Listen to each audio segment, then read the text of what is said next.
Bonjour chers téléspectateurs, vous êtes branchés sur la RTNC, notre Congo. Notre Congo, c'est notre pays où nous devons tous travailler pour que le pays puisse aller de l'avant. Notre Congo d'aujourd'hui, j'ai dit, c'est un autre Congo qui est beaucoup réservé à la jeunesse et qui est l'avenir de notre pays. Et pour ça, nous avons invité quelqu'un qui travaille avec la jeunesse, qui a donné toute sa vie pour la jeunesse. Lui, c'est le chancelier, recteur, professeur de l'Université chrétienne internationale.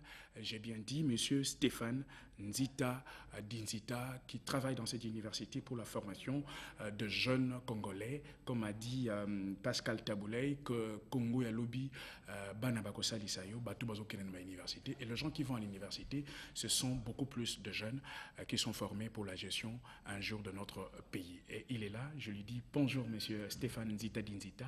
Bonjour René. Est-ce que vous êtes content de travailler dans l'éducation nationale? Oui, merci. C'est quelque chose que je suis presque par profession et par prédilection. Mon grand-père était enseignant, mon père est enseignant et je suis d'une famille des enseignants. Il n'y a rien de plus satisfaisant pour moi qu'être autour des enfants et partager les savoirs.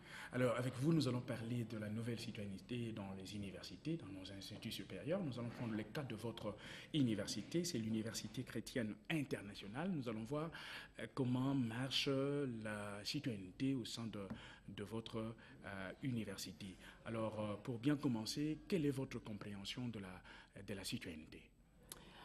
René, je pense que nous avons ici un sujet extrêmement important et avec l'arrêté interministériel qui avait institué qu'il y ait au Congo une initiation à la nouvelle citoyenneté.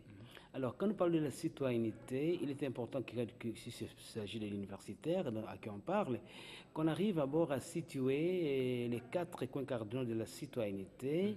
Il est très vu en termes de la citoyenneté du citoyen d'un pays et vu encore dans le cadre de la démocratie et dans les cadres du patriotisme et pourquoi pas encore être vu dans le cadre de la nationalité. Alors, la citoyenneté pour le cas du Congo, c'est quelque chose d'extrêmement important et je pense qu'une des choses les plus géniales qui sont arrivées ici au Congo dans les 50 ans passés, c'est que les Congolais, les législateurs sont venus finalement à donner un cadre pour le Congo d'avoir de déterminer la nationalité congolaise qui depuis longtemps, depuis 1910, et quand prenons les Allemands abandonnent les terres qu'ils avaient en Afrique, eh bien, la citoyenneté congolaise était soit par déclaration, soit par décret, soit par négociation, mais désormais nous avons défini la nationalité congolaise qui est une et non divisible, ce qui veut dire que désormais on ne peut pas avoir un Congolais qui a deux nationalités, pour commencer. Alors, je rentre à la question posée parce que moi, je suis intéressé aux universitaires. Quand nous parlons aux universitaires de la citoyenneté, il nous faut d'abord comprendre qu'il y a eu au moins 5 étapes différentes dans la citoyenneté et le Congo a marqué l'histoire en prenant quelque chose qui est endogène, qui est authentique au Congo. Je commence par la citoyenneté vue par les Grecs. La civilisation grecque voyait citoyenneté, et les citoyens étaient l'habitant de la cité. Alors est venu les Romains. Les Romains ont élargi la citoyenneté dans le cadre de la démocratie, où il y avait les institutions, les étudiants, par exemple les élèves maintenant qui vont faire l'examen d'État, qui font la section littéraire. Eh bien, l'histoire romaine qu'ils étudient, c'est la démocratie romaine, mais là il y avait l'Empire romain, mais qui connaissait la différence entre les rois et l'empereur et la séparation de l'État et l'Église. Et les cas les plus intéressants, c'est le cas de Jésus-Christ, quand on arrive à les crucifier, vous savez. Et Pilate, qui était, lui, de l'administration de la politique romaine, n'a pas vu quelque chose de mal. Il a même lavé les mains, mais plutôt les Juifs, les religieux, ont trouvé quelque chose de condamnable. Ça, c'est un cas intéressant de la nationalité la démocratie dans Rome. Mais alors, vers le XVIIIe siècle, René est venu quelque chose de très intéressant pour nous autres qui enseignons aux universitaires, c'est qu'il y a eu la nouvelle démocratie.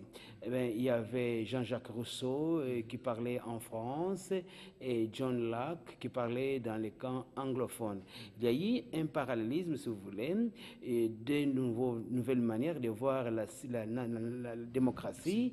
Ben, je disais que la démocratie ne peut être séparée de la citoyenneté ou de la nationalité. Alors Jean-Jacques Rousseau voyait que peut-être qu'il faut avoir l'école publique, que c'est les Français qui vont venir prendre ça, Voltaire va y arriver, et nous allons avoir la Révolution française qui crée maintenant une nouvelle république, la première donc, qui croit maintenant que c'est la liberté, l'égalité et la fraternité. Alors, du côté des anglophones, il y avait une autre manière de voir les choses avec John Locke. C'était l'individualisme et on avançait comme ça. Alors, le Congo a trouvé un moyen génial. Ce qui m'intéresse, là où les universitaires doivent comprendre que quand les législateurs congolais arrivent à créer les lois au Congo tout récemment, et ils regardent la nation congolaise, ils disent voilà, le Congo ne va pas prendre la formule d'être une nation à la française, nous ne sommes pas des Français, et non pas l'américaine, nous ne sommes pas un État fédéral, mais le Congo a décidé que la forme de l'État désormais au Congo va devenir un État unitaire, mais fortement décentralisé. C'est le premier acquis que nous avons dans la nouvelle citoyenneté qu'on doit initier nos gens, de comprendre que le Congo restera indivisible, certes, la nationalité congolaise sera indivisible également, mais le Congo est en train d'aller vers devenir un État unitaire fortement décentralisé. Ce qui veut dire que maintenant la gestion de la chose commune va être, l'administration va être plus proche de son peuple et que chaque peuple va arriver à contribuer. Alors, les partis qui n'ont pas autant de ressources que les autres, de par l'histoire que nous avons en commun et les passés communs également, il y aura la péréquation. La caisse de la péréquation. Tout à fait, et pour que nous ayons une certaine, pas égalité, mais qu'il y ait équilibre. Donc, une solidarité entre les provinces. Tout à fait. Donc, je pense que c'est très génial. Il est important que les intellectuels arrivent à ne pas louper les messages qui étaient capturés par cette demande. Le nom même est important et tellement correct. Initiation à la nouvelle citoyenneté. La nouvelle maintenant, ce n'est pas que nous allons copier les Belges, copier les Français, copier les Américains, non. Nous avons la nôtre qui voit l'État congolais tout entier comme un État unitaire, fortement décentralisé, mais où les peuples arrivent à ne pas ignorer qu'il y a quand même eu les gens qui ont plus bénéficié, pour ne pas les pénaliser, il y aura la caisse de péréquation. Alors, à l'université René, nous essayons de marteler aux enfants, de comprendre que cet acquis que nous avons déjà doit être préservé pour que nous commencions maintenant à créer la mosaïque qui va créer pour le Congo une nouvelle patrie, un nouveau Congo. Et pourquoi j'aime apparaître dans cette émission Notre Congo, je pense que nous sommes en train de bâtir un Congo tout à fait nouveau et oui, qui sera plus beau qu'avant. Alors nous allons bâtir un Congo plus beau qu'avant et le gouvernement ne cesse de travailler. Dernièrement, le Premier ministre, le ministre de l'enseignement primaire et secondaire et professionnel, ils ont inauguré l'Institut de la Gombe qui a été réfectionné.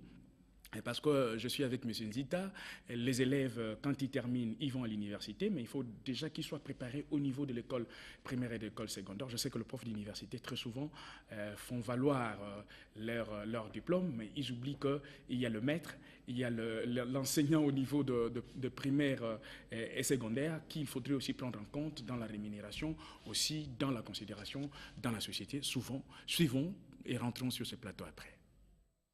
Une rentrée des classes particulière et même mémorable pour les élèves de l'Institut de la Gombe qui ont vu leur établissement scolaire remis en état après près d'un demi-siècle. Le gouvernement n'a ménagé ni effort ni moyens pour réhabiliter cette école prestigieuse. L'ex-Athénée royal de Kalina retrouve ainsi son éclat d'antan. Les bénéficiaires s'en réjouissent. Nos remercions s'adressent d'abord au chef de l'État, Joseph Kabila Kabange, pour avoir initié sur fond du gouvernement de la République la réhabilitation des instituts de la Gombe. Nous remercions aussi le gouvernement de la République, particulièrement son Excellence Matata Ponyo Mapan. Le ministre Maker Mwangou de l'enseignement primaire, secondaire et professionnel recommande aux élèves et aux autorités de protéger ce patrimoine commun. Je demande à tous et à chacun de faire de cette école la prunelle de nos yeux, un bien personnel pour l'intérêt commun et celui de la prospérité.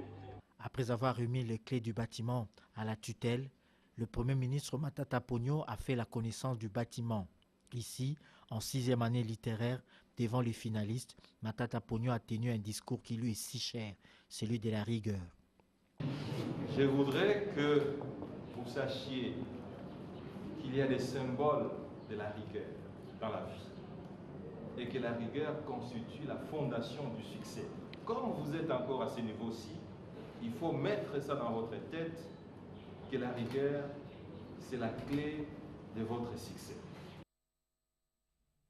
Voilà, la rigueur, la clé de notre succès. Il a totalisé aujourd'hui une année depuis qu'il est Premier ministre. Lui, c'est notre Premier ministre, Matata Ponyo, qui a totalisé depuis qu'il a été nommé Premier ministre. Ça fait une année aujourd'hui, donc bon anniversaire et félicitations.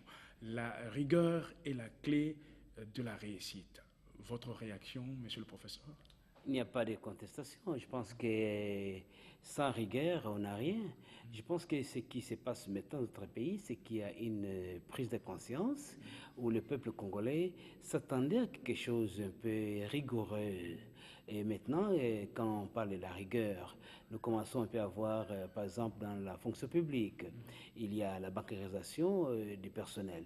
Mais nous arrivons maintenant à comprendre qu'il y a des gens qui prenaient de l'argent de l'État sans qu'ils aient travaillé. Vous savez, c'est dangereux que nous n'ayons pas de contrôle de notre personnel. Là déjà, c'est un pas. Toute course commence par un pas. Je pense que les pas qui est pris et les pas dans la bonne direction et les bons pas aussi. Donc, je félicite le ministre et le Premier ministre pour la première année de son travail, de son mandat. Et nous prions pour lui, pour rester assuré que l'Université chrétienne internationale le suit de très près, Et moi-même, personnellement, je le suis de très près. Je pense que depuis qu'il est arrivé, nous avons commencé par les féliciter et nous continuons de... Mais il y a aussi l'entretien, parce qu'on vous donne un institut bien réfectionné, mais au bout d'une année, de 2 ans, on le retrouve encore très sale. C'est la maladie du Congolais. Mais comment entretenir un bijou tel que l'Institut de la Gombe réfectionné aujourd'hui?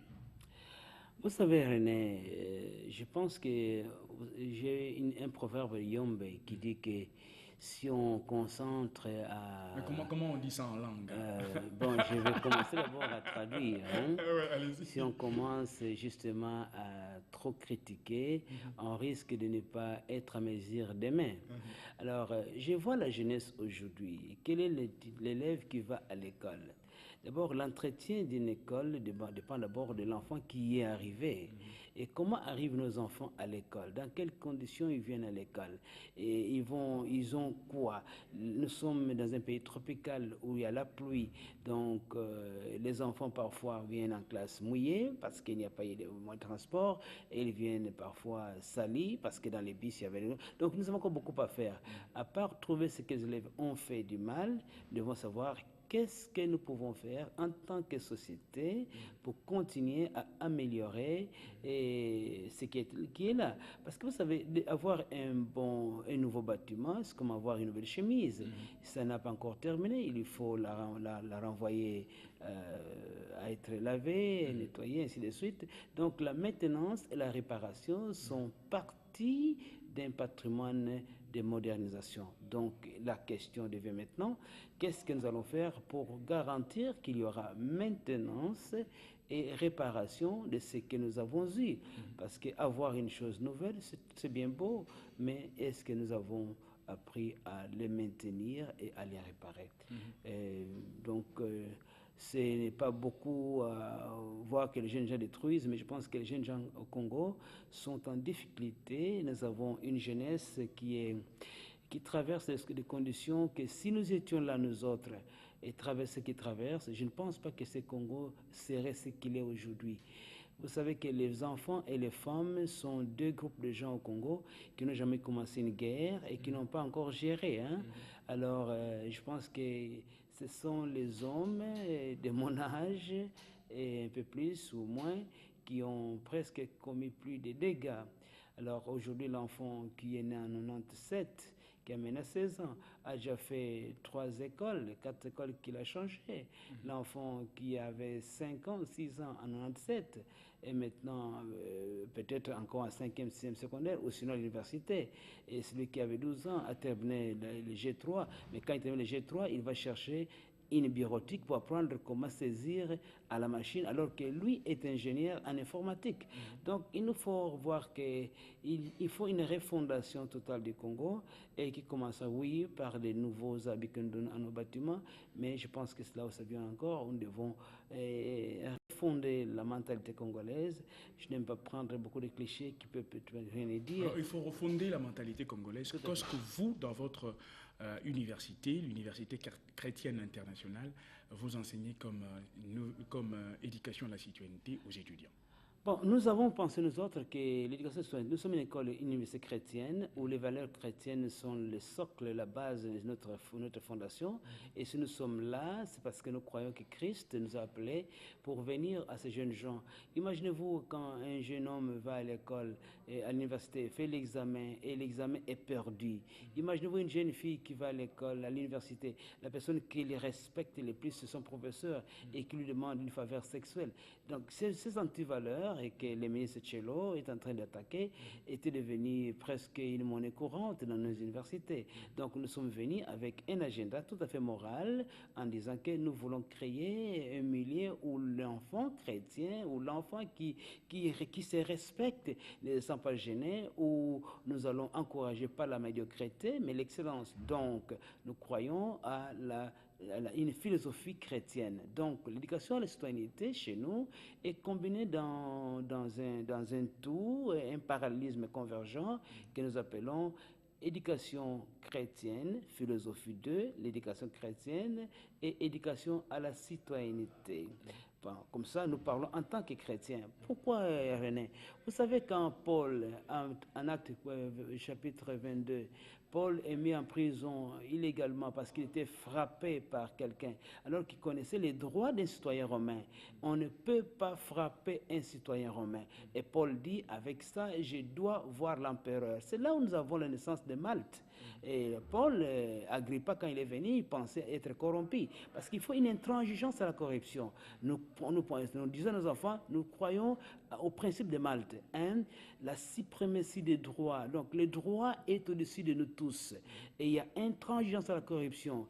Et nous devons aussi attaquer les antivaleurs. Est-ce que vous parlez aux étudiants de Simon Kimbangu, de Kasavubu qui voyageait et qui venait, tout à fait. qui remettait le reliquat de ce qui restait comme fond de Laurent Désiré Kabila, de Lumumba qui est mort pour l'unité du Congo, ce que nous faisons. Comme modèle à suivre par Tout à fait. D'abord, nous parlons de Farnana Panda, qui est le premier intellectuel congolais. Quand il va en Belgique, il rentre ici. Dommage qu'il n'a pas été marié, qu'il n'a pas eu la chance d'avoir des enfants. Mais il a commencé une école. Et c'est l'école qu'il a commencé. Et c'est lui qui défendait Kimbangu. Et nous pensons même qu'il est mort à cause de ses convictions. Une chose qu'il a, c'est que de Panda Fanana jusqu'à Laurent Désiré Kabila, vous avez des hommes qui avaient des convictions. Et c'est les convictions qui font l'homme. L'intellectuel ou bien les dirigeants ou bien les leaders doit être un homme de convictions. Eh bien, c'est ces convictions-là qui montrent que nous avons quelqu'un ici, du moins, qui croit à ce qu'il dit. Et donc, si je crois, si je suis avec lui, je parle avec lui jusqu'au bout. Mais alors, le danger est que hormis ces gens-là que nous avons, que vous avez cités, qui chacun d'eux était là avec une base de conviction inébranlable, non négociable, mais nombreux ont perdu leur vie à cause de ça, que ce soit Panda, que ce soit Mosé, Kassavubu, Lumumba, mais ils avaient des convictions. Les dangers que je prends maintenant, que je vois, que nous avons atteint une culture où il n'y a plus de convictions. Nous, les politiciens, nous devenons tellement vacillants aujourd'hui et nous sommes à gauche, demain nous sommes à droite. Bref, nous n'avons pas d'opinion réelle. Donc les jeunes gens vivent l'horreur du vide quand ils regardent les gens qu'hier ils ont entendu parler que rouge est rouge, aujourd'hui non, rouge c'est bleu, et ainsi de suite. Donc c'est ces messages mélangés, René, que nous donnons à la jeunesse, nous essayons de dire aux enfants, aux étudiants qu'écoutez, on ne peut pas changer une nation, on ne peut pas se développer s'il n'y a pas de gens avec des convictions, convictions alors non négociables. Alors nous avons même une graphe que nous montrons qu'à la base de tout de l'homme, c'est les convictions qui sont les plus difficiles. Nous enseignons dans les cours d'éducation et de soigneté, que j'enseigne d'ailleurs moi-même, les paradigmes. Nous donnons les 10 éléments d'un paradigme qui montre l'enfant, à dire que voilà, vous devez de toutes choses sacrifier tout, sauf vos convictions. Merci beaucoup. Nous allons suivre en deuxième élément. Celui-là, c'est l'élément qui parle de frais de l'examen d'État 2013. Je sais que ça vous intéresse parce que ce sont des candidats immédiats qui pourront venir aussi à l'Université chrétienne internationale. Alors nous suivons cet élément et puis nous revenons sur ce plateau. Que des frais officiels. Il ne peut pas y avoir autre frais que les frais fixés par l'arrêté du gouverneur de la ville. Et ces frais ont été fixés pour les épreuves préliminaires, je répète, qui ont eu lieu déjà en février à 9 500 francs. Pour la hors-session qui démarre le 22 avril, ces frais sont fixés à 16 000 francs congolais partout. Et pour la session ordinaire, en ce moment-là, il y a encore 10 000 francs congolais à payer. Voici les frais de participation aux épreuves des examens d'État. Ces frais sont fixés par arrêté du gouverneur de la ville. C'est le pouvoir organisateur, notamment au travers du corps des inspecteurs. C'est eux qui préparent les examens d'État et on ne peut pas avoir d'autres frais en dehors de cela. La gestion du secteur de l'éducation est participative. Ce n'est pas pour rien que nous avons mis en piste les comités de gestion des parents, COPA en cible. C'est pour nous aider à arrêter ceux qui ne savent pas ou qui ne veulent pas obéir aux règles. C'est le pouvoir organisateur, l'État, qui fixe les frais de passation aux épreuves des examens d'État et cela concerne toutes les écoles, publiques comme privées. Ça c'est Madame Thérèse Olenga, ministre provinciale de l'EPSP, qui est en train de dire à toute la population les frais sont fixés par l'État congolais. Vous trouvez que ça va aider les parents à ne pas se confier à de farceurs, à des escrocs qui peuvent rançonner certains élèves? D'abord, je félicite Madame la ministre Thérèse Olenga, qui est une bonne championne de l'enseignement et de l'éducation. Et chaque fois qu'elle parle de l'enseignement ou de l'environnement, c'est quelque chose d'intéressant. Oui, notre pays a un problème où les gens pensent qu'ils peuvent faire ce qu'ils veulent quand ils le veulent. Et quand on fixe les frais, d'abord l'enfant congolais paye déjà trop de taxes. Vous savez que pour être élève au Congo, à l'école maternelle, vous devez payer au moins 25 centimes pour la sous-division, 25 centimes pour les cernis, ainsi de suite. Ce que les autres pays ne payent pas. Alors qu'un des objectifs que nous avons aujourd'hui du millénaire, qui sera dans moins de 1000 jours, c'est que nous aurons l'éducation pour tous les enfants à l'école primaire garantie. Donc maintenant, si nous continuons à mettre des fardeaux, l'État demande 16 000, vous demandez 30 000, vous demandez 12 000, 15 000, 20 000, ça ce n'est pas seulement immoral, mais c'est illégal. Alors au lieu qu'on avertisse seulement, je pense que nous devons mettre un peu la rigueur dont parle le Premier ministre, que les gens qui arrivent à piétiner les lois d'un pays doivent être arrêtés. Parce qu'il n'y a pas beaucoup d'argent. Les gens n'ont pas d'argent aujourd'hui au Congo. Les parents souffrent. Vous voyez, quand on fait l'examen d'État, nous avons une école d'application, parce que nous voulons avoir une pépinière pour former des élèves nous-mêmes. Mais ces enfants doivent avoir les uniformes et pour aller faire des examens. Donc vous êtes aussi concerné par ces frais dont Totalement concerné. Et chez nous, c'est exiger ce que l'État demande, pas plus, pas moins d'un seul franc. Parce que les parents ne sont pas une banque, et nombreux parents, pour avoir les 16 000, c'est vraiment de la mer à boire. Donc, je félicite Madame la ministre d'avoir fait encore quelque chose de patriotique, de dire à tout le monde que les frais là sont fixés par l'État, qu'on soit une école privée ou une école conventionnelle ou une école de l'État, ces frais sont fixés par l'État et personne n'a le droit d'en ajouter et donner à nos enfants de faux espoirs qu'on va faire des démarches à gauche, à droite. Non.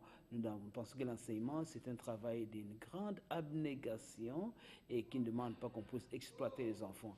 Chez nous, à l'Université chrétienne internationale, nos écoles d'application, que ce soit ici à Kinshasa ou à l'intérieur dans les Bas-Congo, nous allons dans les Bandundu et au Kasaï oriental, nous ne voulons pas permettre que les gens arrivent à marcher sur l'État, parce que la primauté du droit, la reine dont je parlais, c'est la clé d'une nation. Et je pense que la rigueur doit être là pour voir que ceux qui ont marché en marge de la loi doivent subir les conséquences prévues par la loi. Est-ce que vous êtes satisfait de travailler dans l'enseignement? Parce qu'il y a des jeunes qui nous suivent, qui peut-être que demain voudraient devenir des professeurs, des enseignants. Ils se disent, mais est-ce que M. Nzita, vous êtes satisfait, vous gagnez bien dans l'enseignement? Vous savez, René, Dieu m'a donné la chance de traverser toutes les étapes de la vie. Je connais comment être pauvre, avoir une chemise qui était manche longue, il y avait manche courte, il y avait l'école, il y avait l'école Mao, et je connais comment avoir un avion qui m'appartient. Mais il n'y a rien dans la vie qui m'intéresse qu'être devant les enfants, devant la jeunesse, leur dire, écoutez, il y a moyen de changer la vie, il y a moyen de changer le monde. Et chaque fois que je donne un diplôme, que je cerne un diplôme à un étudiant, je dis, allez changer le monde. Parce que je crois sincèrement que chaque étudiant qui a mérité son diplôme est capable tout seul de changer le monde. Et ça ne demande pas toujours la foule pour changer un monde. Ça demande un seul homme avec une bonne détermination et de bonnes convictions qui va payer les prix parfois, quoi, payer les autres, dont Pandag, Kimbango, Kassavubu, Lumumba, au musée, mais du moins ils sont restés, chacun de ces grands hommes de notre pays ont laissé au moins une phrase, au moins 5 minutes de gloire qu'ils n'auront jamais oublié. Et je pense qu'il est plus important, non pas d'avoir de l'argent n'est pas la satisfaction totale, mais la plus grande satisfaction, c'est de voir les jeunes gens transformer leur vie. Quand je viens en ville, je regarde les compagnies commencer par des jeunes gens du Congo, qui ont été chez nous. Quelqu'un qui s'occupe d'énergie solaire. Vous savez que maintenant je donne la bourse études aux enfants. Ils viennent apprendre à installer, à monter, démonter les panneaux solaires. Mais le professeur qui donne ce cours-là, c'est un ancien de l'ICI qui a terminé l'ICI et maintenant qui fait sa vie. L'ICI, c'est quoi? L'Université chrétienne internationale, notre université, et maintenant qui est le plus grand de la ville. Et nous avons encore, quand vous allez Cybernet, quand on parle de l'Internet, ces jeunes gens-là qui ont commencé la compagnie et qui gagnent leur vie avec aisance sont les produits de l'ICI, l'Université chrétienne internationale. Donc nous avons joint l'utile à l'agréable et nous ne prêchons pas seulement des théories, mais nous avons des résultats palpables. Et c'est plus une satisfaction de voir les jeunes gens qui ont réussi et qui nous prions qu'ils nous dépassent même, parce que c'est là l'assurance d'un pays, donc nous sommes satisfaits. Ce n'est pas l'argent qui est la clé de tout, ce n'est pas ça, mais c'est la vie, les vies changées. Alors nous allons prendre un troisième élément. Le troisième élément, c'est les enfants qui sont en train d'être initiés à la culture parlementaire, parce que demain, ils seront des parlementaires, demain, ils seront de professeurs d'université comme vous, demain, ils seront des journalistes comme nous, des animateurs, producteurs comme nous, ils seront caméramens, ainsi de suite. Donc, il faudrait les initier de temps en temps au métier pour que demain, ils puissent choisir le métier qu'ils veulent. Suivons cet élément et puis on revient sur ces plateaux. La salle des congrès du Palais du Peuple s'est honorée de la présence d'une catégorie assez spéciale des députés, appelons-les des juniors, qui partagent en commun leur appartenance à l'enseignement primaire, secondaire et professionnel. Ils provenaient de quelques écoles de la ville-province de Kinshasa, en l'occurrence le lycée Motema Mpiko, le collège Révérend Kim, l'Institut Saint-Georges Iti Gombe, l'école Anouarité, ainsi que les collèges Boboto et Saint-Raphaël pour une séance de contrôle parlementaire sous l'enseignement primaire, secondaire et professionnel en République démocratique du Congo. Les questions soulevées ont permis au ministre Maker Mwango de donner droit à la curiosité de ces jeunes députés sur la gratuité de l'enseignement, la promotion des écoles professionnelles, les parades contre la corruption, l'éradication de l'analphabétisme, l'octroi des bourses d'études, l'amélioration des conditions de vie et de travail du personnel enseignant et voire même le secret de la longévité des Maker Mwango au ministère de l'enseignement primaire, secondaire et professionnel. Tout naturellement, avec 6 ans d'expérience et donc une parfaite connaissance du domaine, quoi de plus facile pour rencontrer toutes ces préoccupations, et ce, avant que le président de l'Assemblée nationale, Aubin Minakou, ne s'empare de son marteau pour se séparer de ses honorables en bleu-blanc, tous heureux d'avoir été encouragés à maintenir le cap du sérieux, de la discipline et de la concertation dans un pays qui met toute son énergie à la création des conditions d'émergence d'une intelligence au service du développement. Voilà. Votre réaction, M. Nzita Nzita? Moi, je suis content. Je félicite les parlementaires avec des bleus blancs. La chose qui m'a plus intéressé, c'est quand mon fils avait juste 6 ans. Il a écrit une lettre à son sénateur. Je demande que nos parlementaires comprennent que la raison pour laquelle on a donné les salaires qui est aussi grand que ça, $80, c'est beaucoup d'argent, c'est parce que nous avons supposé que les parlementaires vont avoir un bureau dans sa circonscription pour permettre que les enfants qui sont venus là-bas connaissent qui est mon parlementaire, quel est son bureau et comment je peux lui écrire une lettre. Donc c'est déjà une bonne chose et un pas de bonne direction, mais j'encourage aussi que nous puissions demander à nos parlementaires de la Chambre basse comme la Chambre haute d'avoir des bureaux connus dans leur circonscription, dans leur province et à Kinshasa. Pour que ces jeunes gens, tout le monde ne viendra pas là. Il y a combien d'écoles à Kinshasa qui peuvent aller au Parlement? Mais si nous avons du moins la première chose utile, que les enfants écrivent des lettres à leurs parlementaires. Mais s'ils ne voient que les parlementaires dans une jeep filmée... Ou à la télévision. À la télévision, mais c'est pas comment l'écrire. Donc il y a un attachement. Donc je pense que c'est une bonne chose, mais maintenant, il est important que nous demandions à nos parlementaires d'avoir des bureaux connus dans leur circonscription, dans leur province et dans la capitale pour que les enfants, nos enfants, puissent écrire leur numéro connus qu'ils puissent appeler. Nous avons un problème ici, René. Vous savez que notre pays est attaqué par des inciviques, des gens qui n'ont veulent du mal, qui n'ont semé que le désarroi à notre peuple.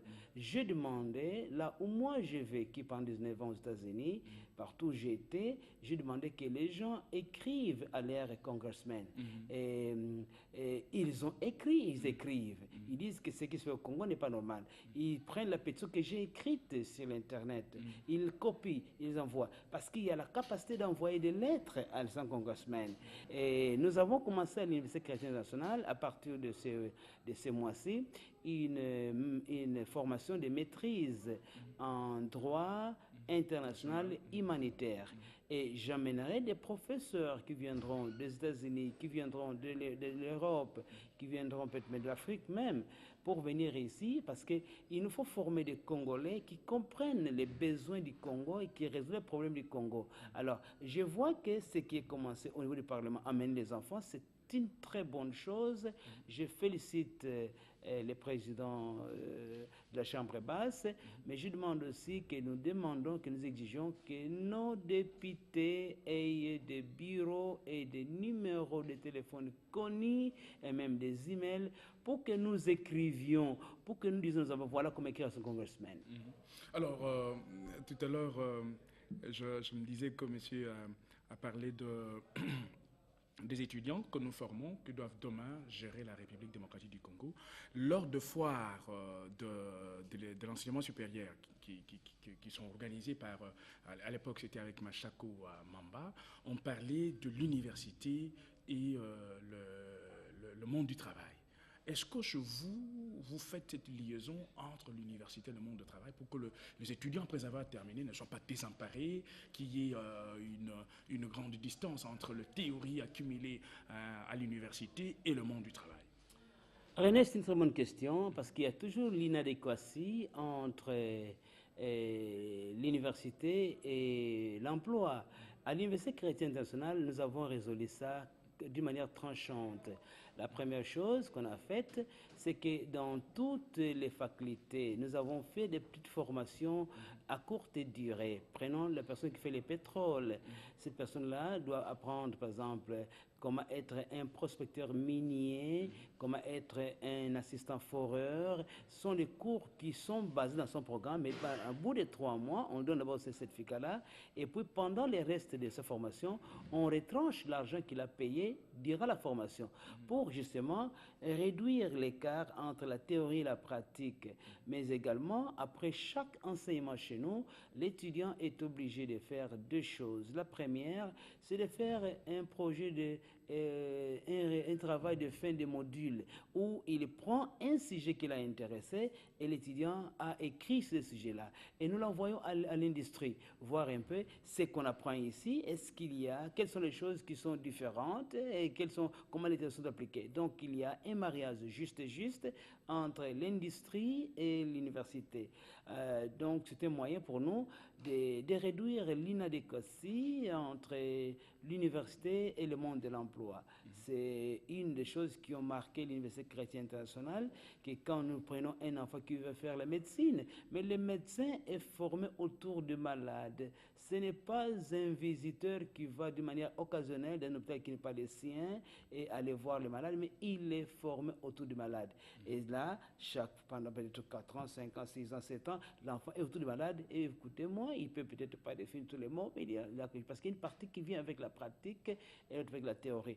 Donc nous nous sommes donné la mission de réduire cet écart-là et je pense qu'il est important que les Congolais arrivent à suivre la nouvelle méthode de méthodologie universitaire où le professeur n'a pas le monopole du savoir, il est le facilitateur et laisser l'enfant lui-même aller à l'océan du savoir et lui puiser de lui-même ce qu'il peut prendre. Alors nous sommes vers la fin de notre émission. Si on vous demandait, M. Nzita, quel conseil pouvez-vous donner aux anciens de l'université chrétienne internationale qui aujourd'hui sont dans le monde du travail et d'autres peut-être en général pour qu'ils puissent garder la même philosophie, le même enseignement basé sur la morale chrétienne pour qu'ils gèrent très bien notre République?